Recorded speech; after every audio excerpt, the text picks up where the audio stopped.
Eta gaur lehen aipatu bezala gure lehenengo elkarrizketan publizitate, musika, ipuin eta zinema kontuetan murgilduko gara eta horretarako Arantza Ibarra gonbidatu dugu gaurkoan gurera. Arratsaldeon Arantza. Arratsaldeon. Eskerrik asko gurekin egoteagatik. Zuei, batez ere. Zu hitz gutxitan definitzea zaila suertatu zaigu, baina pixkanaka joango gara, poliki hasieratik has gaitezke, ezta? Gernikan sortua, Gernikan jaioa, ezta? Ama Gernikakoa, baina zu Gernikakoa ez zara, ez? Ez, bakarrik jaioa, hori da. Berak entzuten didan bakoitzean esaten du, bueno, vale, Gernikan jaioa askotan joan nahi. Piskat baduzu Gernikarra. Baina ondarrutarra naiz. Ondarrutara zara, eta Bilbon ere ikasi zenuen, goi mailako ikasketak deustun, ezta? Hori da, egon nintzen Donostin ikasten, eta gero ja Bilbon. Ikasketa, leku askotan egon naiz ikasten, Madrilen bai, Burgosen, baina, Bilbon gehien, hori da. Karrera edo Bilbon zen. Hori da, Bilbon egin nuen. Musika ikasketak ere egin dituzu, lehen komentatu dugu, batzutan, txikitatik, ez? Solfeo, piano... Bai, hori Ondarrun, Donostin, eta Bilbon. Jarraitu zenuen hor. Bai, jarraitu. Betiko gauzak solfeoa, korala, harmonia, Donostin, pianoa, Donostin jarraitu nuen. Gero bateria kontatu dizuan bezala Bilbon, ze informatika musikala gustatu zait beti. Gauza asko gustatzen zait musika mundutik, ez? Baina zenbat eta gauza gehiago jakin, eta iristen zait zuk bakarrik ordenagailuarekin eta pianoarekin musika osoa zuk egitea, zaila da, baina informatika musikalakin, pixka bat daukagu erraminta batzuk, ez? Kubaz eta programa asko daude egiteko. Horrek denak asko laguntzen du, ez? Bai. Zu bakarrik egonda, gutxien... Bestelan zu bakarrik, zuk abesten duzu, pianoa, baina nahi badiozu pixka bat epini, ez? Bateria, horregatik egin nuen bateria, jakiteko igual erritmoa epintzen, ez? Abestiari. Apaintzeko, ez? Hori, apaintzeko, moldaketak eta hori egiteko. Baina, zaila da, nahiago dut talde bat euki horrelako gauzak egiteko. Oso ongi. Karrera aldaketa bat ere egin zenuen, informatika interesatzen zitzaizun eta ingenieritza. Ordenagailuak batez ere interesatzen zitzaidan, baina nik esan nuen, claro, 13, 14, 15 urtekin esaten duzu, ni nahi dut ordenagailuekin egin gauzak, baina ez dakizu ondo zer ikasi behar duzun, ez? Eta esan nuen, baina honekin karrerakin bakarrik tripak eta programazioak eta gauzak eta ez, ni nahi nuen zerbait artistiko bat, orduan arte bizualak eta komunikazioa egin nuen, ez? Orduan. Pasa zinen beraz beste karrera, ikusita hori etzela, ez? Egin nahi zenuen. Zuka zer ikusirik nik nahi nuenakin, ez. Eta hontan arte bizualak eta komunikazioa ikasi zenuen, hontan gustora. Ze hor daude zinea, gidoiak, artea, tipografia, diseinu grafikoa, multimedia, daude gauza asko ikasteko eta hori ja zan nintzako, azkenik badago zerbait ez ikasteko nire gustatzen zaidana. Betetzen nagoen. Bai. Hori da. Atentzioa ematen didana.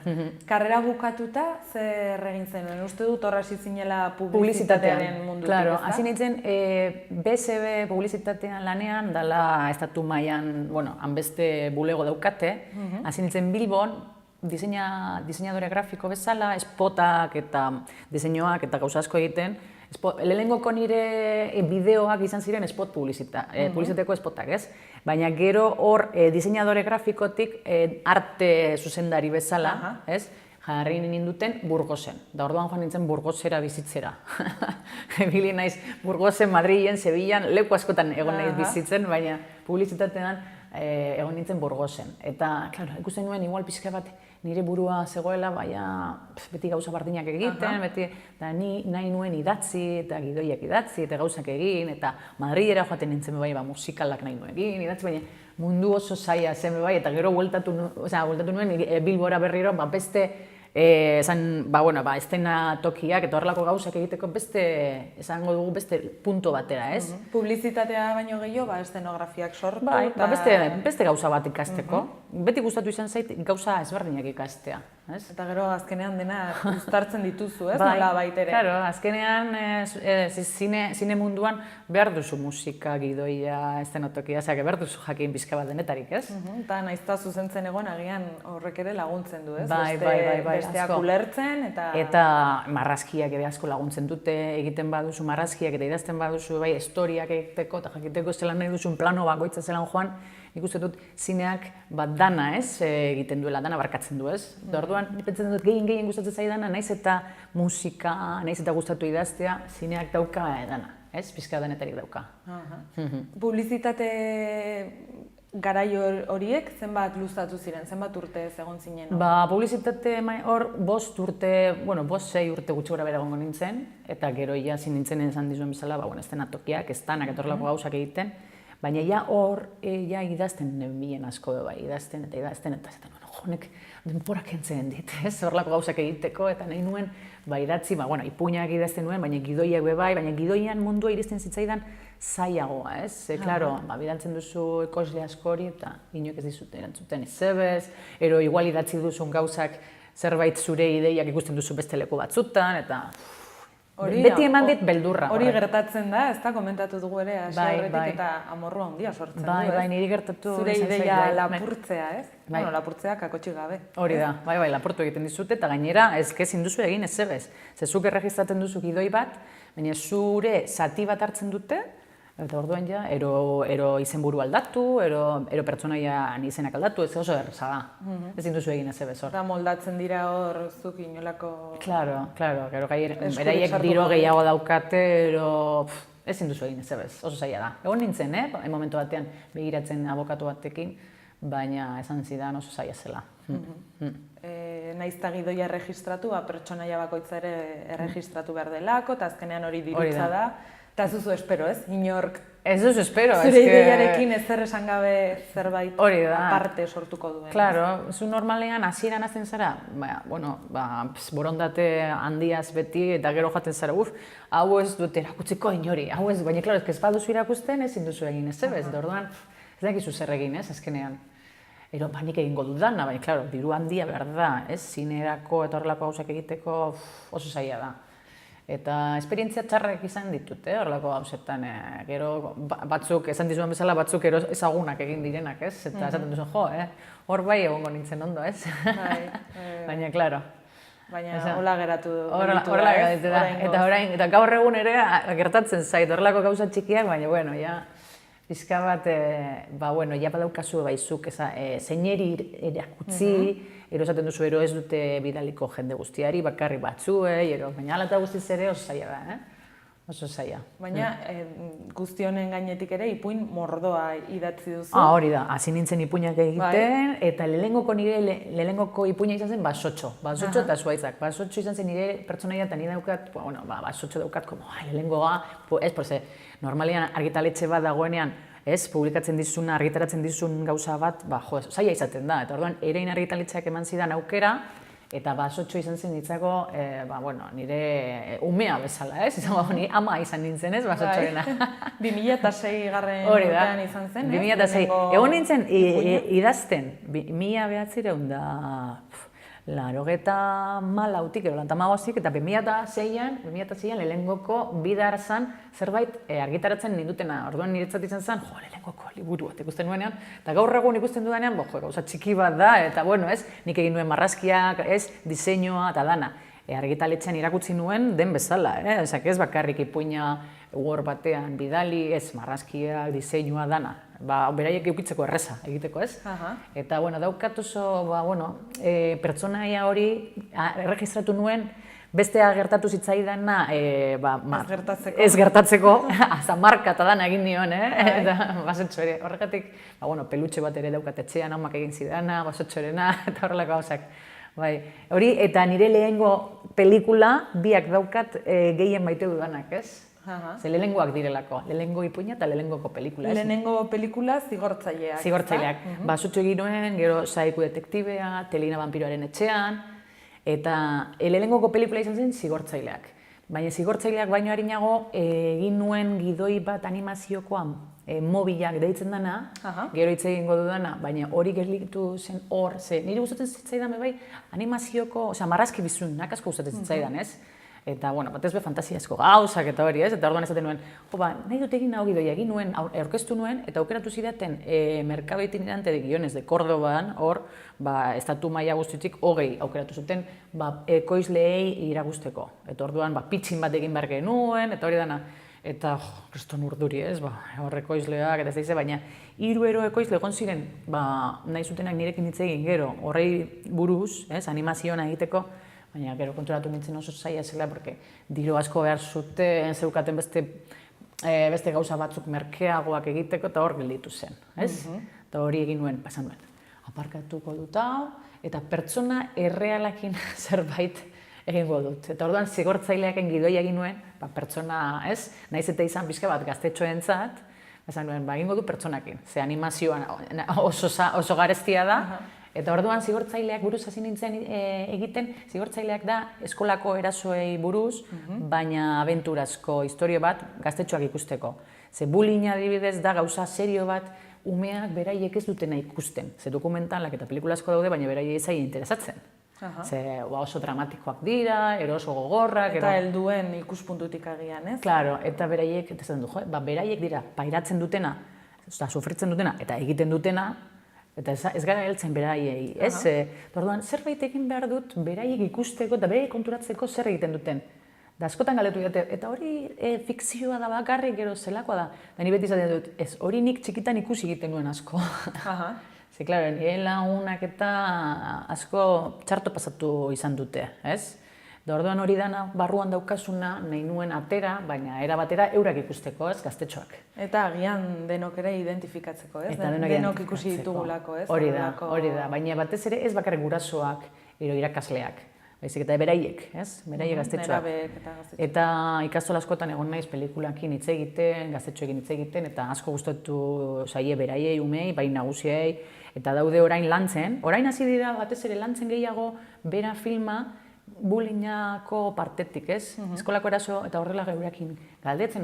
Pasan astean egon nintzen ikastola batean, adibidez, 53 ikasle, ordu bat egon nintzen beraiekin hitz egiten, beste 53 ikasle, beste ikasleekin, eta oso ondo hor ateratzen dira gauza asko, zeinekin identifikatzen diren, ze pertsonaia, ze gustatzen zaien gehiago, zer ikusten duten bertan ikastolan, eskolan, eta oso interesgarria da, hori lantzeko. Hemen Nafarroan bai, orain hasi naiz batzukin bai hitz egiten,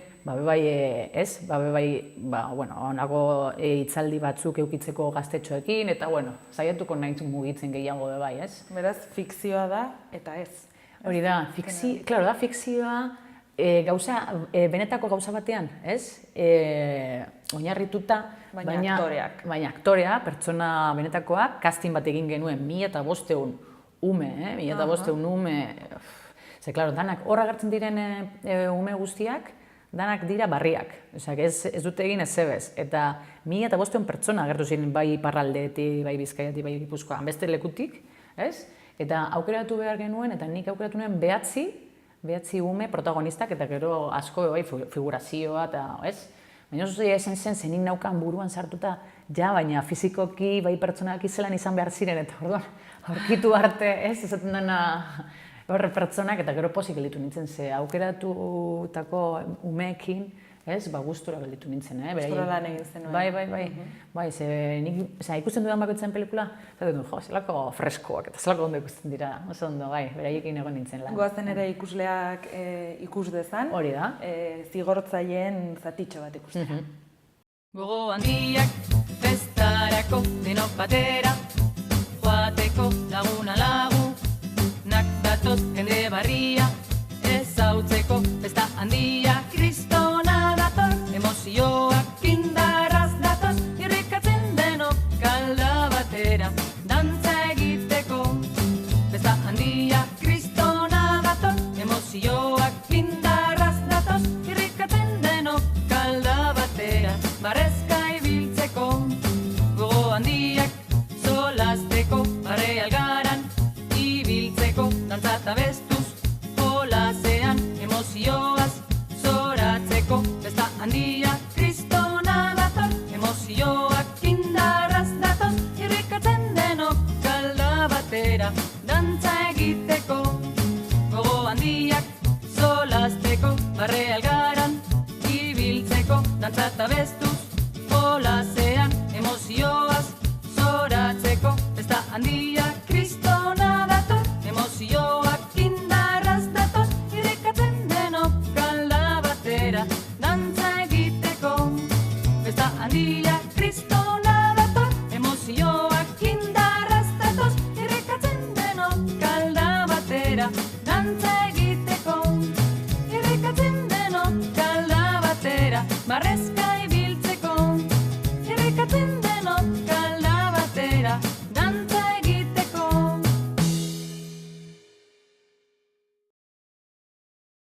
Hortxe orduan Zigortzaileak izeneko pelikularen zatitxo bat, 2010koa, ez da? Naiz eta lanean lehenago hasi? Claro, ni gidoiarekin egon nintzen, lehenengoko gidoia egin nuen 2 urte eta erdian, 2 urte, baina gero egon nintzen beste 2 urte berridazten gauzak fintzen, ze gauza batzuk gogorregiak ziren, eta igualeko izleak esaten zidan, hau gogorregia da, gero ezitzaile batzuk irakurri zuten gidoia bebai.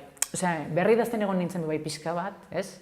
Batez bere fintzeko, pixka bat, ze realitatea oso gogorragoa da, pelikula baino, esaten bezala. Eta orduan Zigortzaileak dauka diru laguntza, Eusko Jaurlaritzako diru laguntza eta EITB-ko gai laguntza dauka. Horrekin diruakin egin zen pelikula, eta 2009an grabatu genuen, rodaketa izan zen udan, ze gazteak, umeak daude oporretan, ez? Ekainan amaieratik, abuztuaren hasiera artero, baina harinago egon ginen entzaiatzen, eta gauzak egiten, klaro, ze umeekin asko entzaiatu behar duzu. Eta gero, estrenatu genuen 2010an, ze produkzioa ja da 2010koa, klaro, ze, klaro, montaketa eta postprodukzioa eta horrek gauzak 2010an bukatu genuen, eta zinemaldian estrenatu genuen. Zinemaldian, Donostiako zinemaldian, niretzat izan zen oso Antzokizarrean gainera izan zen, eta oso unkigarria, oso emozionantea izan zen, ez? Danan artean, pelikulan baitzen denean, aber zelan jendeak, ez? Ze zure lehenengoko filma da, eta ez dakizu zelan jendeak, ez? Reakzionatuko duen, ero zer egingo duen, eta gustura gelditu nintzen zinemaldian. Zenolako harrera eukizuen, abaritu zenuen, berotasun hori? Bai, ezke jendea, txaloka eta posik eta gero konturatzen nahi zena da, pelikula jendeak ikusten duenean, egoten da barre txiki batekin ikusten, eta barre egiten dute batzotan, ero pixka bat tristeago bada egoten diran oso urduri, ez? Eta bai, sentitzen dut hori dan gauza guztiak eta guztago egiten zait hori, ikustea. Nola baitere heltzen dela, ez? Bai, posik, horrekin pelikulakin posik elitu naiz jendeak neotezan zelako harrera izan duen eta ondo, ez? Eta gero zinean, estrenatu zen, baina zinean estrenatu baino harinago, estatu maila guztian estrenatu zen Lelen Euskadin, eta gero estatu maila guztian, baina egon ginen El Cairon, Bangladesen, Argentinan, Pragan, hanbeste lekutan egon ginen, hanbeste jaialdi ezberdinetan, Pelikula mugitzen. Pelikula asko mugitu zen, mundu guztian. Eta makala kontatu duzuna. Eta hori eta gero nola bueltatzen zara, nola erabakitzen duzu, zelan egingo duzun orain? Claro, bajoi antzeko bat? Bai, bajoia dago, ze horrelako gauza bat lortzen duzunen badekizu zaila dela lortzen horrelako gauza bat, ez? Beti, eta gero, gainera, zupentzatu behar duzu, 2009an grabatu banuen, diru laguntzak izan zirela 2008koak, justo, krisialdia, justo hasi zenean, ez? Esaten da bezala, eta orain, hortik aurrera esaten zuten, oraindik, ekoizleak esaten zuen bai, oraindik aurrera diru laguntza gutxiago egongo dira, ez dakitze, eta bai, gero nabaritu izan da, eta bueno, dano dakigu gauza dagoela kultura alderditik eta oro harrez, baina kultura alderditik zehazki. Bai, oso zaila da, zinea asko zarratu ez, itxi dute, eta ez dago gauza ganoraz eta oso zaila dago, horrelako gauzak egiteko. Nik hortik aurrera gero, azten zera film laburrak egiten, bai, ez? Film laburrak egiten, nik alderantziz egin dut. Zer, normal jendeak egiten duena film laburra. Laburretik luzera, ez? Bezera. Hombre, nik egiten duen publizitateko spotak, bardina da, berez, ez? Baina gauza da, normalean beti izaten dela jendeak egiten duan beste film labur, eta gero, ez? Film oso bat, nik egin du pixka bat oso alderantziz dana, gero hasi nintzen film laburrak egiten, egin nuen Betiko Sugarramurdin, Sugarramurdin egin nuen, ze beti gustatu izan zait. Nafarroa asko beti gustatu izan zait, eta, nik Nafarroa beti ikusi izan dut Euskal Herriko izango bazen bezala, ez? Bihotza izango dugu, ez? Nik horrela ikusten dut, bakoitzak ikusiko du bera nahi duen bezala, baina niretzat beti izan da horrela, ez? Eta orduan, Sorginan mundua asko gustatzen zait, Sorginan mundua. Eta ni beti, 16, 17 urtekin joaten nintzen Sugarramurdiko jaietara. barruran, ez, eta akelarrek eta gauzak, eta gero kendu egin zuten, pena. Debekatu egin zuten. Baina nik bizi izan nuen horre gauzak, ez? Eta gustatzen zitzaidan, eta esaten dizuen bezala, zorginan pelikulak eta historioak eta gauzak, beti gustatu izan zaidenetik, neukan hori gauza sartuta, eta bideo arteak ere bai egin izan ditut, bideo arteak. Asko gustatzen zaigu bai gauza artistikoak, musikarekin eta bideo arteak egitea.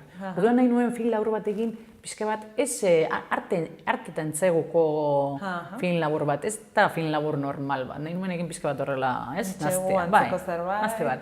Filosofa da bat, izan da bezala pixka bat, ez? Eta Maria Luisa Merlo deitu zenuen, nola izan zen hori? Maria Luisa Merlo, hori, harremanetan aktore honekin. Zelan lortu, ez? Maria Luisa Merlo bat, ez? Etortzea horrelako gauzat egiteko. Hola izan zen? Zuk Maria Luisa zeneukan buruan eta joan zinen bere bila? A ber, Maria Luisa Merlo beti iritsi zait antzerkiko anderea dela, ez? Antzerkiko anderea eta bere familia guztia aktoreak eta orduan errespetu handia, ez? Eta justo negoen laguntzen film labur bat egiten nire lagunkide bateri, gero berarekin egin dudala la ama, ez? Baina, hori gero kontatuko dut, horrekin negoen laguntzen egiten film laburrak, berak egiten zegoen film laburrak, eta berak ezagutzen zuen aktore bat, da oso laguna Maria Luisa Merlona. Orduan nik berari izan nion, zergatik ez diozu zaten, baiak ezuk telefonoa daukasun, zuzena, zergatik ez diozu zaten, nahi dudalaekin Zugarramurdin, eta ez dakize, eta badakize, eta abesti bat pasatuko dizut film laburren agertuko dena, ea gustatzen zaion, eta historioa kontatu nion pixka bat, zelandan emakume bat depresioa daukana, ez? Oso goibel dagoena, Dani Banekien berari asko gustatuko zitzaiola, ze bera pixka bat da espirituala eta punto dauka. Eta egon da gainera, ez? Puntu horretan gero esan zuen, ez? Hori bizitzen zegoela. Ez que nik horregatik berarekin pentsatzen dut, porque berak pasatu zuen horlako gauza asko. Eta orduan, Dani Banekien hori izan da igual, ez? Eta esan zion, eta segituan, entzun zuen abestia, euskeraz, abestia euskeraz, da berak ez daki euskeraz ez zebez. Baina historioa, Zugarramurdi, da abestia asko gustatu zitzaion, eta esan zuen, Eta hori bera esaten dizuan bezala, Zugarramurdiko harriak eta bestiak eta pixka bat, ez? Irutama, nik ez dakit zenbat urte daukan, baina dauka adin bat ez daukana belaunak ganoraz igual ebiltzekoan, ze normalean horako gauza bat egiten duzunean, denpora asko egon behar zara zutik, eta, ez dira, ez? Diro gabe egiten den gauza, bat esaten den maneran film labur bat, egon behar zara oso, ez? Oso pozik egiteko, eta bera da, egin duen azkenengoko zineko gauza, Ez du egin zinean ez, egin du antzerkian, baina beran azkenengo lana zinean izan da nire film laburra. Goazen film labur horren zatitxo bat, ze laburra denez, zati txikiago bat ikusiko dugu orain jarraian.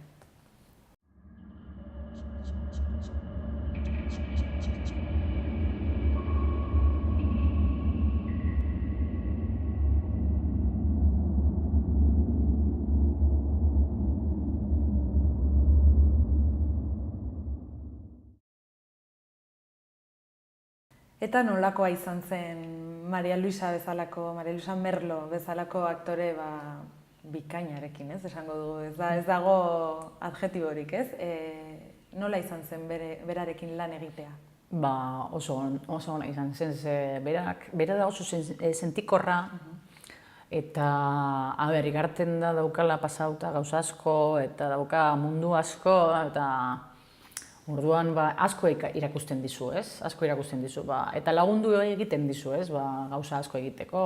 Hombre, egia da esaten dizuan bezala, bertan aitzuloan, igual bertigoa zeukan gauza batzuk grabatzeko, ze altura batean igual, eta hombre, ezin zara arrezgatu horrelako gauzak egiten, horrelako gauza batean. Orduan, saiatzen zara beti, beran, ez? Mailan pixka bat jartzea, ze ezin duzu arrezgatu igual jaustea, horrelako gauzak, ez? Baina, ni beti egon nintzen beran gainean, bera sartzeko pertsonaiaren barruan, usten genion denpora bat, bera bakarrik, nahi zuen igual bera bakarrik egon sartzeko pertsonaiaren barruan, oso profesionala, ez? Ze, klaro, egin behar du emakume bat depresioa daukana, baina ia hilda bezala, ez? Dagoela ez daukala gogorik bizitzeko, ez? Hor aitzulo barnean hor, ez? Da pixka bat, film laburra da, bera, depresioa dauka, oso goibel dago, eta beren burua uzten dago, eta dago gizon bat, beste aktore bat, egiten duela, da gatazka bat bizitza eta hilketa. Orduan berak bazelan irten behar duena itzulo hortik eta lagun batek atera aldion, baina ez lagunak atera, sino berak sinistu behar duelako beran buruakin, da krestone sakona, ez? Eta, bakoitzak ulertzen du gero filman berak nahi duena, ez? Berari asko gustatzen zaio hori, eta gero irakutzen nionean film laburra amaituta, berak esaten du, berari esaiola gustatzen ikustea beran burua. Nik esaten nio, baina ikusi egin behar duzu. Hori askotan gertatzen den gauza da ere. Baina esker, klaro, nik hain gustura egin nuen hori lana, eta zaten hori, nahi dutzuk ikustea lana, jakiteko ia gustatzen zaizu, menga, mesedez ikusi ez, eta azkenean ikusi zuen, eta beste gustatu zitzaion, beste deitu zidan segituan, zenba gustatu zait, ezakize, eta ni pozik elitu nintzen, ze normalean ez du ikusten, eta hori asko gustatu zitzaion, esan nuen, eskerrak. Lortuta, ez, orduan? Bai, nahi nuen bera, batez ere bera posik egotea. Gero egon nintzen jaialdi baten Euskal Zine Bileran film laburrarekin, hautatua zegoen, eta gero, aurkeztu izan dut leku ezberdinetan horrela, ez? Baina batez ere izan da hemen zehar, aurkeztu izan dute film laburra. Eta gero beste film labur bat egin nuen, hor justo urtean, urrengoan, Sarearen oihua dela dokumental bat, eskualdeko emakumeak ginekologia zerbitzuak murriztu egin zutenetik, nahi zuten ekintza bat egin, sare handi bat egiten emakume guztien artean. Sare bat egiten, bai emakume baltzak, bai emakume, adinetko emakumeak, eta sare bat egiten, Ondarrun izan zen hori ekintza, eta etorri ziren emakume asko leku askotik, egin zuten sare bat, eta nik beraiek eskatu zidaten grabatzeko eta egin nuen dokumental bat, testigantzakin, ez? Emakumeen taldeen testigantzakin, Sarearen oihua deitu nionik, eta hori aukeratu zidaten Libercine jaialdian Argentinan, eta josan nuen, Libercinen euskarazko film labur bat aukeratu dute, ilusio egin zitzaidan, ez? Eta datorren astean, apirilak 5ean, egongo da, Intxaurrondoko zentroan, Donostin, ze giza eskubideko jaialdia dago Donostin, eta hor epiniko dute nire film laburra bai. Apirilaren 5ean, Intxaurrondoko... Bai, horra aukeratu dute epintzeko. Orduan, joango naiz bertara ikustera ber. Epiniko dute dokumental film labur batzuk, epiniko dute hor. Donostiko giza eskubideko jaialdiko zatitxo bat da, Intxaurrondoko zentroan, 7etan, apirilak 5ean. Dirudi, kanpotik gutxienez, zu ez zela horren bila, ez? Jaialdi batean agertzearen bila edo. Baina gero gertatzen dira gauza kuriosoak, ez? Bai, betikorekin, bai honekin. Bai, zezuk egiten duzu barruan daukasuna ateratzeko, ez? Gero, sortzen dira horrela gauzak eta ilusio egiten dizu, ez? Zaten duzu, eskerrak, ez? Egiten duzunean nahi duzu jendeak ikustea, ez? Nahi duzu transmititzea, baina... Nik betiko daukat interneten jende guztiak ikusteko, eta hau Sarearen oihua ere bai, dago interneten jende guztiak ikusteko, aukera. Egiten duzu jende guztiak ikusteko aukera, ikusteko. Gero aipatu duzu ere betikoren ondotik Lahamarekin hori da. Hasi zinela. Claro. Thriller moduko. Thriller rural BDSM deitzen diot. Thriller rural BDSM. Ez que pasatu, jende guztiak esaten ditu, lehenengoko filma umena, eta gero egin duzu nagusiena. Ze BDSM hori da asado munduko subtrama dauka, horregaitik da la ama, ez ama de amatxo. Jende guztiak pentsatzen du, ama zer da, zure ama? Ez, la ama de... Epinik gabe el ama, epinik dugu la ama apropos, pizke bat kino bezala, bai. Eta orduan, kortijo batera joan ginen, Jaeneko kortijo batera joan ginen grabatzera, eta hor bai nik egin dut, zaten dena bezala, danetrik. Ze hemen ez dago diru laguntza bat, ez dago partaidetza bat, hemen guk bilatu behar izan dugu diru laguntzak, baina jendearena crowdfundingak egin, eta orduan joan gara basatika egiten, ez? Zaten dena bezala, grabaketa kortijo batean egin genuen barnean, Gran Hermano barru bat izango bazen bezala dano barruanan, ez? Grabatzen, merkeago izateko, ez? Gidoia bai pentsatu genuen apropos horrela, zerbait egitea lokalizazio gutxikin, ez? Eta aukeratu genuen aktoreak andaluzak bertan bizi zirelako eta gertu egoteko bai, Bueno, batzuk etorri ziren Madriletik eta Valentziatik eta horrela, baina, bueno, oroar dira danak andaluzak, ez, esango dugu.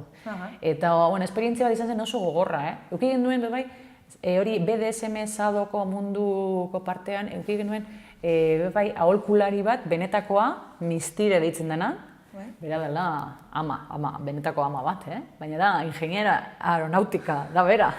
Osea, bera da oso kokito, baina bera da Sadoko anderea, Da berak ekarri zuen beran gauzak, beran kaiola, beran esamengo koiarra, bueno, beste gauzak ekarri zuen. Kateak. Bai, eta koiak ezakize, eta oso, kriston laguntza eman zigun horrelako gauzak, benetako gauzak ekartzen. Orduan, Kortijo ruraleko anderea, pertsonaia, pelikulan gertatzen dira, nada, anderea, Kortijokoa, daukala beste bizitza bat, ez? Gizona joaten danean, bera maiordomoa eta sirvienta eta, bueno, danakin, eta gero dauka sumisoak, eta dauka, bueno, sumisoa dauka neska bat eta mutil bat, eta, bueno, da hilketa gertatzen dira hor, eta ikusten duzan bezala ez dauka zer ikusirik lehenengoko, oza, da beste mundu bat. Hor Kortijo barruan, ez, atera gabe. Kortijo barruan, bai. Eta horrekin pelikulakin, bueno, amaitu genuen, 2016ko hasieran amaitu genuen, pelikulaia osorik, 2016an, orduan, 2016an hasi gara jaialdietara aurkezten, eta Esteponako jaialdi bat dago, nazioarteko jaialdi bat dago, mundu guztikoa fantastikoa, eta hor egon zen aukeratua, horra joan ginen, aurkeztera lehenengoko bidar zan, lagama ikusiko zutena aurkeztera, eta irabazi genuen argazkia eta musika. Osea, daukagu sari bila, jaialdi batean, ez? Jaialdi gaina gona, nahi dut zan, Esteponako zine fantastiko jaialdia oso da, eta 2 sari eraman dugu. Eta sari honak, ez da? Musika bai, eta argazkia, ez? Hainbeste. Eta esaten dugu, epini aldugu pelikulan daukagula sari. Baliabide gutxirekin eta, ez? Hori da, eta Jaenen adibidez, gero Jaenera joan ginen estrenatzera, ze Jaenen egin genuenetik, eta telebistako Jaen, eza Kanal Surren egon ginen, danok egin genuen prentzaurreko handi bat, ze, klaro, bertan egin ginen lako, ez? Eta Jaenen estrenatu genuen, eta gero Madrilen estrenatu genuen, eta gero Bartzelonan. Orduan, orain gaude, mugitzen jaialdietan, eta orain aukeratu dute Jaeneko jaialdi batean 2 emango dutela. Bihar bertan. Bihar bertan emango dute. Txoaren 29. Txapelketan. Orduan, a ber, zer gertatzen da. Zer gertatzen den, ez? Zorte hon. Bai. A ber, eta hori pelikulako esperientzia nire bigarren film luzea izan da. Baina oso ezberdin izan da. Baterako dirua zegoen egiteko eta lasai, zaten da bezala eta egiten duzu ganora ez dena, eta bestean, egin behar duzuzuk, ez bakarrik zuzendari ero gidoigilea zarela, baizik eta produkzioko lanak ere. Dena. Bai, dana. Hori ez gustatzen asko. Produkzioko lana, baina egin behar duzu. Eta musikaren munduan sartuta pixka bat, gehiago, olerki liburu batentzat, lehen Amodioa izenekoa, abesti bat egin zenuen, ez? Pozoia izenekoa.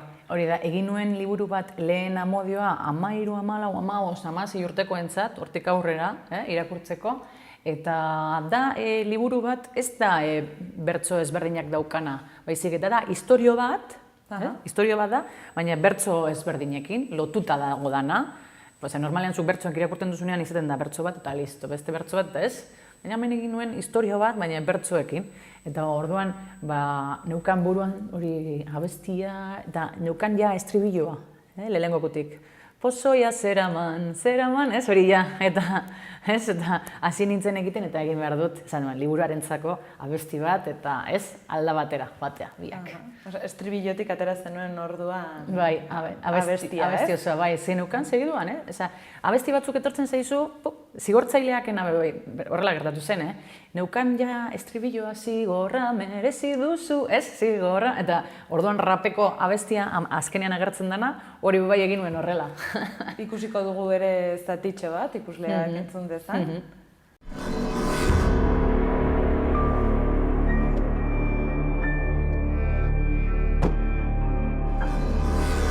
Porque aquí se hace lo que yo quiera.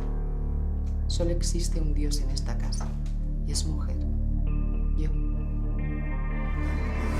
Las normas son sencillas. Obedecen todo a la señora. Y no tendrás problemas para irte.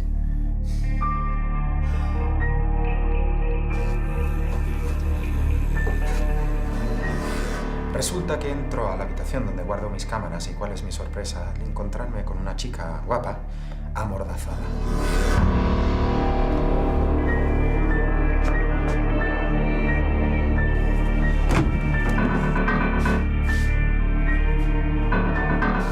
Salte de su coche.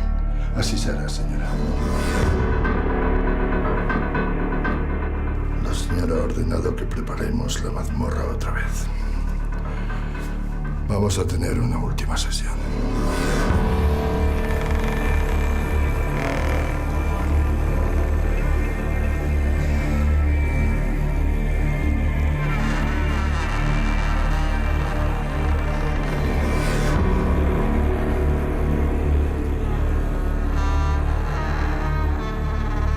Ya sabes lo que quiero ahora.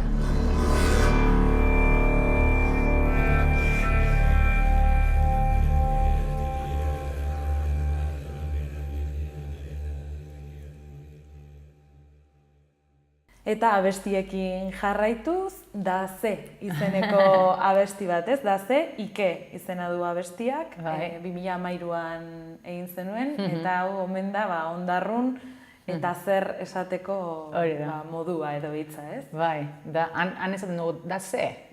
Bueno, ez ondarrun dana mozten da. Jan egiten dugu dana, eta inok ez digu ulertzen ez. Gazten naiz ondarrutarritz egiten, bueno, ja danak esaten dute, irigarten da portuko hizkuntza daukagula, eta orduan, hau abestia da, Da Ze, zer ardura zaizu, baltza bada, hori bada, erlazioa mutil-mutilan, neska-neskak, nahi dut esan, dirugabekoak, euskalkiak, pixka bat hitz egiten dut horrei buruz, ez? Eta nahi nuen atera abesti bat, pixka bat, esaten jendeari, ez? Herri bindikatiboa. Bai, pixka bat, baina blues estiloan. Blues estiloan, ez? Eta orduan hori abesti egin nuen, eta hori pozoia eta betikorena horrek hirurak grabatu nituen, hirurak soinu honakin, ez? Eta Gaua Recordsekin grabatu nituen. Badugu ere honen... Eta bertan daude, bai betiko abestia, eta hori da, pozoia eta Da Ze hirurak daude grabatuta hor, Gaua Recordsen. Oso ongi. Azali jun Espainia ederrekin hortik zoaz, zure kulturan soinu eta erritmoa eramanaz. Beste iritzi politika eta historioa, klase arteko borrokak eta ideologiak, erlijio eta ohitura ezberdinak, Da Zer, Da Zer, Da Ze ardura zaizu hori, pluraltasuna bada eta Da Zer, Da Zer, unibertso handi honetan, puntito berdina bagera, mutil neska, neska, neska, mutil, mutil harremanak, zuri hori, beltza, beltzuri ezkontzak, dirugabeko familiero eskola gabeak, hizkuntza ratu zarberri edo euskalkiak, mutia edo neska edo martzianoa, Da Zer, Da Zer, Da Ze ardura zaizu hori, pluraltasuna bada eta Da Zer, Da Zer, unibertso handi honetan, puntito berdina bagera.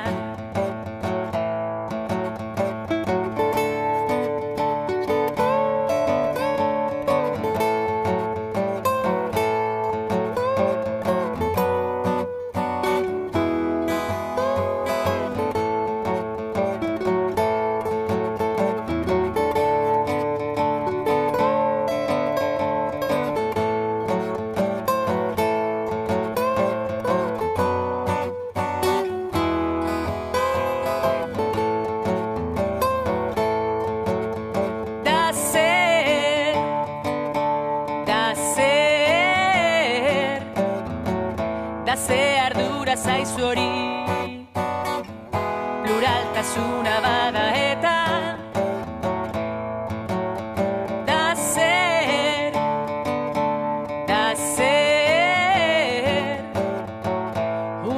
multzo handi honetan, puntito berdina bagera.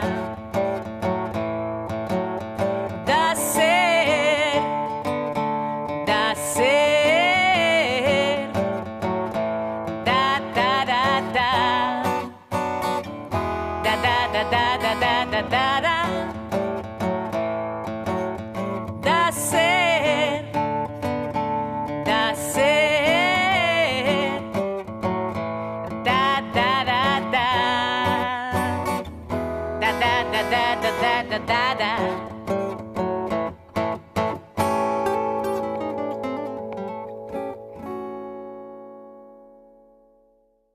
Eta 2016an lehen aipatu diguzun tarte bat, bueno, 2016an egindakoa, baina aurretik ere idatzia zegoena, ez? Mobilak izeneko komikia. Claro,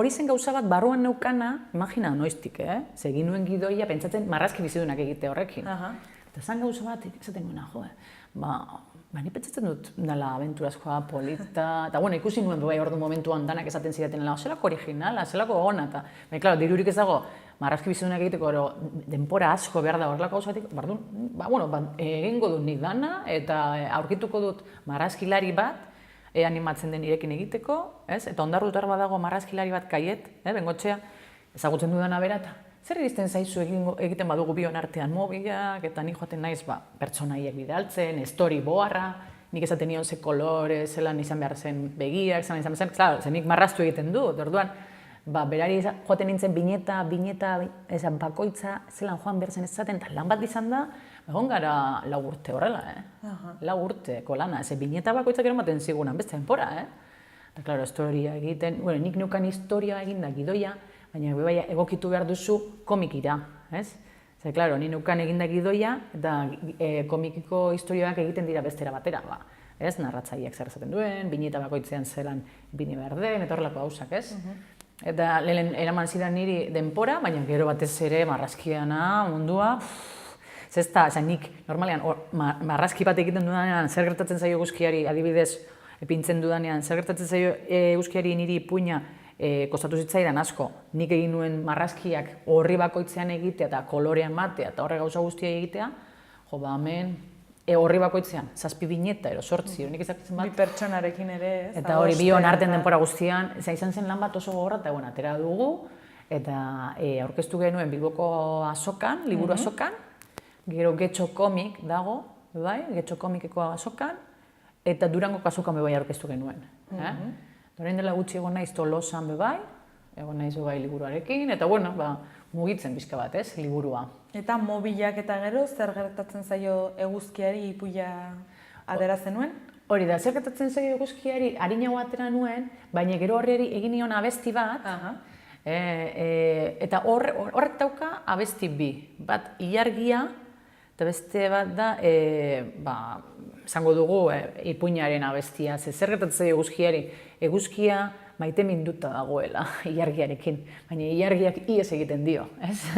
Eta orduan ikastoletan eta esaten didate lantzeko hori ipuina ingurumena,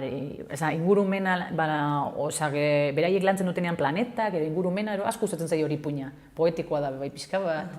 Eta orduan, adibidez dago karramarro bat lodia dagoela, eguzkia goibel dagoelako eta ez daukalako berorik, eta orduan ezin dalako mugitu, jirafa bat dago lepo txikia daukana, berorik ez daukalako eta ez daukalako indarrik, tximeleta, eta marrazkiak agertzen dira dananak, ez? Eta orduan horra bestian egin dira dananak agertzen dira marrazki guztiak, ez?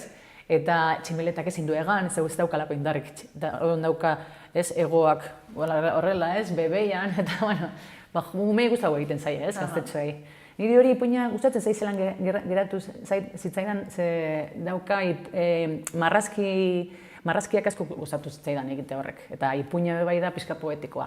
Eta konektatu egiten dute, ez? Eta gero abestiak, zaten duzan bezala abesti politak dira eta oso gaztetxoentzako bezala, oso suabeak, eta bueno, bai.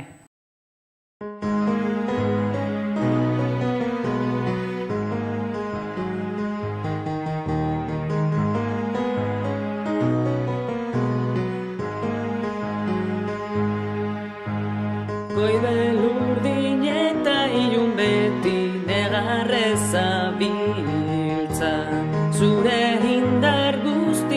guztiaren premiaz den aldatzen da. Maite minduta dela pentsatzen dute, bihotz mina dauka, zula esango nuke. Maite minduta dela pentsatzen dute, bihotz mina dauka, zula esango nuke. Goibel urdin eta ilun beti negarrez zabiltza, zure indar guztiaren premiaz den aldatzen da. Triste zuri eta dardari bakarrik zabiltza, zure malko guztien atzean sekreturen bat. Maite minduta dela pentsatzen dute, bihotz mina dauka, zula esango nuke. Maite minduta dela pentsatzen dute, bihotz mina dauka, zula esango nuke. Zango nuke.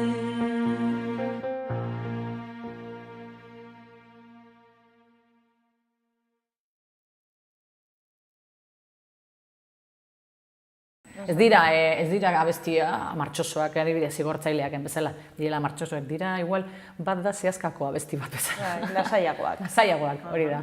Pixkat bukatzen joateko, zinemara gerturatu zara azkenaldian? Bai, azkenengoko denbora guztian negoen, balakit estrenatu zutenela, ez dutela estrenatu orain zine, estrenatu zutenela, baina neukan buruan sartuta nahi nuela ikusi La Bella y la Bestia, ez? Hain asko gustatzen zain, marrazki bizioen etorlako hausek. La Bella y la Bestia neukan gogoa ikusteko, baina, klaro, hain, dakit buruz, pelikula, abesti guztiak, ala menkenen abestiak pila gustatzen zait. Eta orduan, zelan egongo da egin da pelikula, abestiak errespetatu egin behar dute, uste dut ez dituztela guztiz errespetatu, hori da komentatu didate. Ba, begira, niri beste gustatu zait, abesti guztiak daude danak eta gehi beste batzuk. Egin dutena da, gehitu historiari gauza batzuk, da gero gustatzen zait bai, Disney mundutik nitzako behia da feministena, beste erabateko neska bat izango dugu, ez? Eta aukeratu duten aktorea asko gustatzen zait, Emma Watson. Ze nitzako da bera bai horrelakoa. Eredu hori, ez? Argia, feminista, eta orduan nitzako ondo dago egokituta, eta asko gustatzen zait bera zelan gelditzen den aktuala, ze normalean bestia eta behia eta mundu, hori betiko printzesan historio bat da, ez? Nola aktualizatu, ez? Bai, baina, egin dute bardi, baina gehituta gauza batzuk, eta bai, hasieran esaten nuen, jo, gustatzen zelan epini duten objetuen, ez? Gauzen animazioa, ze daude oso errealak, ez? Adibidez, erlojua dago, erlojua, ez? Armairua dago, armairua, ez dira animazioko marrazkiak. Orduan zaten ez daik gustatuko zaidan hori, ez, izatea olako benetakoak, ze, marrazki bizidunak La Bella y la Bestiakoak dira oso espresiboak eta animatuak. Baina dauka bai zerikusia, ez kezin du kontaudu bai zergatik, baina dauka bere zergatia nahi dute zan. Orduan gero bai ikusi zeniola... Claro, baina esaten nuen, zergatik epiniko zuten hori. Eta gero konturatzen zara eta, eta unkitute dana egiten zaitu. Eta, beraz, gustatu zaizu? Gomendatzen duzu? Ni gomendatzen dut, gustatzen zaionari horrelako pelikulak, ze bestelan ez. Zezpaio gustatzen La Bella y la Bestia, ez joatea, ze bestelan, ezango du honek. Pasaden ostiralean estreinatu zen, zinema aretoetan, eta oraindik hortxe dago. Orain daukat gogoa ikusteko, estreinatuko dute ostiral honetan, Rara. Hori daukat gogoa ikusteko, hori egon zen zinegoaken, bai. Egon zen Donostiko zinemaldian bebai, eta dauka sari asko, da emakume bat zelan banatzen den beran gizonekin, alaba bi dauka, eta beste emakume batekin hasten da, orduan alaba biak batez ere txikiena zelan sentitzen den rara. Hori nahi dut ikusi orain, ostiralean estrenatzen dutenean.